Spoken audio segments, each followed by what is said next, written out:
आप देख रहे हैं उत्तराखंड का लोकप्रिय चैनल उत्तरांचल की सुर्खियां, जो कि आप तक पहुंचाता है हर बड़ी से बड़ी खबर, यानी शहर आपका खबर आपकी। आइए मैं दिखाती हूँ आज की बड़ी खबर। इस बार अगर ग्राम प्रधान बनी तो होगा ग्राम पंचायत मिस्सरवाला ग्राम का समग्र विकास। शबाना परवीन उत्तराखंड में त्रिस्तरीय चुनाव अब धीरे धीरे रोमांचक होते जा रहे हैं। जैसे जैसे पंचायत चुनाव की तारीख मतदान की ओर बढ़ रही है, वैसे वैसे प्रत्याशी अपने क्षेत्र में ग्रामीणों को रिझाने के लिए आगे बढ़ रहे हैं। इस समय प्रत्याशियों ने अपने चुनाव प्रचार तेज कर दिए हैं। यहाँ बता दें कि चाहे वो जिला पंचायत चुनाव हो, ग्राम प्रधान चुनाव हो या फिर बीडीसी मेंबर का चुनाव हो, सभी प्रत्याशी अपनी जीत सुनिश्चित मानकर चल रहे हैं। लेकिन जनता जनार्दन इस बार किसको चुनती है, ये तो आने वाला समय ही बताएगा। लेकिन इस बार जनता जनार्दन मन बना चुकी है कि पूर्व प्रधान हो या क्षेत्र पंचायत सदस्य हो या फिर जिला पंचायत सदस्य, जिस भी व्यक्ति ने अपने क्षेत्र में काम नहीं कराया, उसको जनता इस त्रिस्तरीय पंचायत चुनाव में करारा जवाब देगी, ऐसा जनता का कहना है। इसी क्रम में जब हमारी टीम ने ग्राम पंचायत मिस्सरवाला जसपुर पहुंची और ग्रामीणों से बात की, तो उन्होंने कहा कि इस बार यहाँ की जनता उसी को वोट देगी जो गाँव का विकास कर सके। इसी क्रम में जब हमारी टीम ने ग्राम पंचायत मिस्सरवाला से ग्राम प्रधान के पद पर खड़ी शिक्षित बीए पास पूर्व प्रधान शेर अली की पुत्रवधू शबाना परवीन से बातचीत की गई, तो उन्होंने बताया कि ग्राम पंचायत मिस्सरवाला ओबीसी महिला आरक्षित सीट है और यहाँ पर लगभग 54 वोट है। उन्होंने पत्रकारों से वार्ता करते हुए बताया कि हमारे गांव में बिजली, पानी, सड़कें, नालियां, विधवा पेंशन, वृद्धा पेंशन, विकलांग पेंशन, राशन कार्ड, बारात घर, पंचायत भवन, शिक्षा, स्वास्थ्य और कूड़ा निस्तारण की कोई व्यवस्था नहीं है। पूर्व प्रधान शेर अली ने बताया कि उनकी पुत्रवधू शाहाना परवीन पत्नी शान आलम ग्रेजुएट है और जनता का दुख दर्द भली भांति जानती है। अगर गाँव की बोली भाली जनता ने मेरी पुत्रवधू शबाना परवीन पर विश्वास जताया और मेरी पुत्रवधू शबाना परवीन मिस्सरवाला जसपुर से ग्राम प्रधान बनती है, तो इन सारी समस्याओं का निस्तारण अवश्य करेगी और जितनी भी सरकार की योजनाएं हैं, उन योजनाओं का लाभ अपने ग्राम वासियों को दिलाने का प्रयास करेगी। प्रधान पर प्रत्याशी के ससुर पूर्व प्रधान शेर अली ने ग्राम वासियों से अपील की है कि वो आने वाली 28 जुलाई को अनानस के चुनाव चिन्ह पर मोहर लगाकर शबाना परवीन को भारी बहुमत से विजय बनाएं। शबाना परवीन की विजय गांव वालों की विजय होगी। उन्होंने कहा कि गांव को स्वच्छ और सुंदर वातावरण देते हुए विकास की गंगा मेरी पुत्रवधू शबाना परवीन अवश्य बहाएगी। यहाँ बता दें कि पूर्व प्रधान शेर अली 2008 से 2014 तक इस गांव के प्रधान का नेतृत्व कर चुके हैं और उनके कार्यकाल में ग्राम पंचायत मिस्सरवाला में काफी कार्य कराए गए थे, जिसको आज भी यहाँ के ग्रामीण याद करते हैं। यहाँ ये भी बता दें कि श्रीमती शबाना परवीन वर्ष 2019 में भी ग्राम प्रधान का चुनाव लड़ी थी और किसी कारणवश वो मोहम्मद आसिफ से 65 वोटों से पराजित हो गई थी।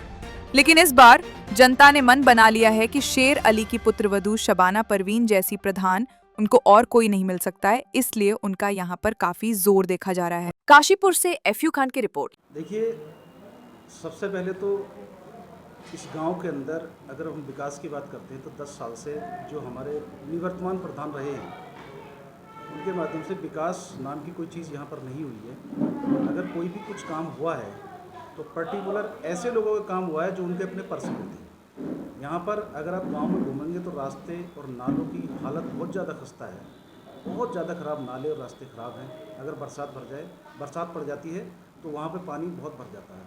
दूसरी सबसे बड़ी समस्या यहाँ पर ये है कि जो बरसात के बाद पानी की निकासी है, इस गांव के अंदर पानी की निकासी नहीं हो पाती है, जिससे कि बरसात के बाद 2-4 दिन तक पानी भरा रहता है। इससे फसल को भी नुकसान होता है और घरों को भी नुकसान होता है। तीसरी सबसे बड़ी समस्या यहाँ पर ये है कि एक बार हम भी प्रधान रहे थे तो हमने एक स्टार्ट किया था कि प्राइमरी से बढ़ा करके जूनियर हाई स्कूल तक यहाँ स्कूल की जो हमने बुनियाद रखी थी, आज वो चल भी रहा है। और वो स्कूल सैंक्शन जब हो चुका था, लेकिन हमारे पास ज़मीन की व्यवस्था नहीं थी। 1.5 साल मैंने अपने घर में चलाया जूनियर हाई स्कूल। हमारी कोशिश रही थी कि यहाँ पर एक इंटर कॉलेज हो, क्योंकि हमारे गांव की जो पॉपुलेशन है लगभग 5000 के समथिंग हो चुकी है, तो यहाँ पर एक इंटर कॉलेज की ज़रूरत है। लेकिन 10 साल के पीरियड में शिक्षा के क्षेत्र में, स्वास्थ्य के क्षेत्र में कोई भी किसी प्रकार का काम नहीं हुआ, ना ही उनका ध्यान रहा है। तो हमारा जो प्रयास रहेगा, सबसे पहले शिक्षा और स्वास्थ्य और जितने रास्ते, नाली, खड़ंजे जितने भी हैं, इनको लेकर के हम काफ़ी गंभीर हैं और गांव की समस्या जो बहुत ही जेन्युइन समस्याएं हैं, उनको लेकर के चलेंगे। इसके साथ साथ मैं एक चीज़ और कहना चाहूँगा कि यहाँ पर कुछ लोग ऐसे हैं कि आज भी जो विधवा हैं या वृद्ध हैं, बहुत सारे लोग ऐसे सामने निकल कर के आए जिनकी विधवा या वृद्धा पेंशन नहीं लग पाई है, तो उनको इस योजना का लाभ मिलना चाहिए। हम उस पर भी गंभीर है काफ़ी, इस काम को हम करेंगे। साथ ही साथ हमारे यहाँ पर आज भी इस कंडीशन में, जबकि बहुत आगे उत्तराखंड निकल चुका है, लेकिन आज भी हमारे गांव में ऐसे कुछ लोग हैं, ऐसे कुछ परिवार हैं जिनके आज भी छप्पर के घर हैं, कच्चे घर हैं, लेकिन इन 10 साल के पीरियड में कभी उन लोगों ने इस तरफ ध्यान नहीं दिया कि उनको इंदिरा आवास के रूप में या जो भी आवास आते हैं उसके रूप में उनको कोई सहायता मिल सके, उस तरफ काम नहीं किया। तो हम उस पर भी ध्यान कर रहे हैं तो उनको आवास दिलाने का काम करेंगे। बात आपने बहुत बढ़िया कही, मगर यहाँ जो भी यहाँ ग्रामीण हैं वो प्रधान से अपेक्षित होते हैं कि हमारा जो भी प्रधान जीते वो हमारे लिए विधवा पेंशन, विकलांग पेंशन, वृद्धा पेंशन या राशन कार्ड जैसे BPL है या APL है, उनको वो जो है जो पात्र व्यक्ति हैं उनको वो लाभ नहीं मिल रहा है। तो यहाँ पर क्या CSC सेंटर नहीं होना चाहिए इसको?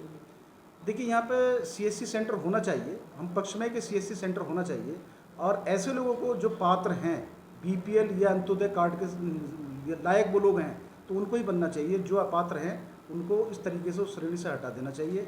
इसके साथ साथ मैं एक चीज़ और भूल गया था, मैं आपको बताना चाहूँगा कि जो हमारी ज़रूरत है, हमारे बच्चों की ज़रूरत है, अक्सर क्या है यहाँ पर आज भी जो है मजदूर तबका ज़्यादा हमारे गांव में है और किसी भी कंपटीशन की तैयारी करने के लिए वो अफोर्ड नहीं कर पाते हैं कि वहाँ पर अपनी बुक्स वगैरह खरीद लें। तो एक सख्त ज़रूरत यहाँ पर अगर है तो एक लाइब्रेरी की है, जो कोई भी बच्चा अपनी कंपटीशन की वो तैयारी कर सकता हो।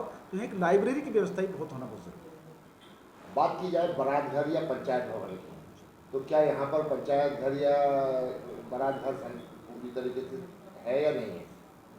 पंचायत घर की अगर हम बात करते हैं 2004 में पंचायत घर यहाँ पर बनाया था, 2004 में पंचायत घर बना था, लेकिन वो इतना डैमेज हो चुका है, इतना डैमेज हो चुका है कि वहाँ पर पंचायत घर सिर्फ एक नाम का रह गया, बाकी कुछ नहीं। यहाँ पर पंचायत घर की भी ज़रूरत है और यहाँ पर बारात घर की भी ज़रूरत है और बहुत ज़्यादा ज़रूरत है, क्योंकि मैंने आपको जैसे भी बताया कि यहाँ पर गरीब तबका ज़्यादा है, वो नहीं कर पाता, अपने बच्चों की शादी रिजॉर्ट वगैरह में कहीं नहीं कर पाता, तो उसको एक बारात घर की आवश्यकता है। वो टेंट लगा के बेचारा करता है, लेकिन अगर मौसम की अगर ख़राबी होती है तो उसके लिए बहुत बड़ी समस्या हो जाती है और जगह लोगों के पास इतने बड़े यहाँ पर गांव में घर नहीं है जिससे कि वो अपने घरों में कहीं शादी कर सकता हो। तो बारात घर की बहुत ज़्यादा सख्त आवश्यकता है। तो क्या बारात घर के लिए आपके पास गांव में पर्याप्त जो है भूमि है सरकारी?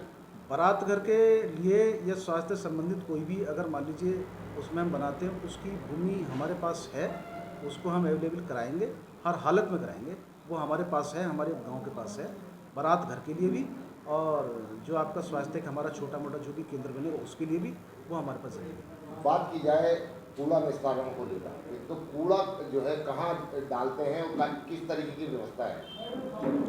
कूड़ा निस्तारण की अगर हम बात करते हैं तो कूड़ा निस्तारण ही एक बहुत बड़ी समस्या है। अगर कूड़ा यहाँ से गांव से उठ जरूर रहा है, लेकिन वो आज भी जो है गांव के पश्चिम साइड में जाकर रोड के किनारे डाल दिया जा रहा है, तो वो एक समस्या पैदा कर रहा है और अगर उधर को निकलते हैं तो काफ़ी गंद यानी बदबू आती है। तो उसके निस्तारण के लिए कहीं ना कहीं कोई जगह ऐसी या कोई गवर्नमेंट की ओर से ऐसा कुछ हो, जैसा कि अक्सर आपको देखने में आया है कि मुरादाबाद में या कहीं भी मान लीजिए कूड़े का इस तरीके से निस्तारण करते हैं तो उसका कुछ बनाते हैं। अभी ऐसी कोई व्यवस्था यहाँ पर नहीं है, लेकिन उसका ये भी होनी चाहिए। क्या, क्योंकि आप अनुभवी व्यक्ति हैं, आप प्रधान रह चुके हैं और आपको सारी जानकारियाँ हैं, किस तरीके से जो है सरकार से जो लाभ है, जो योजनाएं हैं वो जो है ग्रामीणों तक नहीं पहुंच पाती, वो है जानकारी का अभाव। तो क्या अगर आपकी पुत्र वधू यहाँ प्रधान बनती है तो वो योजनाएं यहाँ ग्रामीणों तक पहुँचेगी? देखिए, जहाँ सवाल किसी भी गवर्नमेंट योजना का है तो हमें जितना भी अनुभव है हम समझ सकते हैं कि उसके हिसाब से जो भी योजना इसी प्रकार की है तो हमारी पुत्र वधू यहाँ चुनाव लड़ रही हैं, अगर वो चुनाव जीतती हैं, वो कामयाब होती हैं, तो एक एक योजना का लाभ उन बस्ती वालों को हम दिलाएंगे, उसकी हमें जानकारी है। साथ ही साथ मैं आपको ये भी बताना चाहूँगा कि इसके साथ साथ हमारे अपने टर्म्स, चाहे वो जनप्रतिनिधियों की बात करें तो चाहे प्रमुख साहब हो, चाहे विधायक जी हो, चाहे सांसद जी हो या एक्सवाइज कोई मंत्री हो, तो वहाँ पर हम लोग अपने ताल्लुकात बना करके रखते हैं। तो कभी भी कोई योजना का अगर कोई लाभ मिलता है तो हम उसको लाभ को जरूर यहाँ गाँव तक पहुँचाएंगे, हर कीमत पर पहुँचाएंगे। लास्ट सवाल एक ये है कि प्रधान जी, आपने देखा होगा कि जितने भी तालाब थे और कुएँ थे वो विलुप्त हो गए, या तो उनको जो है घेर लिया गया, अतिक्रमण हो गया है। अगर आपकी पुत्र वधू यहाँ बनती है तो क्या उसको जो है मुक्त कराया जाए? तालाब का और कुओं का जहाँ संबंध है तो कुओं के बारे में तो हम नहीं कह सकते, लेकिन जहाँ तालाब का सवाल है, तालाब यदि किसी ने उस पर अतिक्रमण किया है तो उसका अतिक्रमण को हटाया जाएगा। और साथ ही खबरों में अब तक के लिए बस इतना ही, फिर मिलेंगे नई खबरों के साथ। तो हमारे चैनल को लाइक और सब्सक्राइब करना ना भूलें। जय हिंद, जय उत्तराखंड।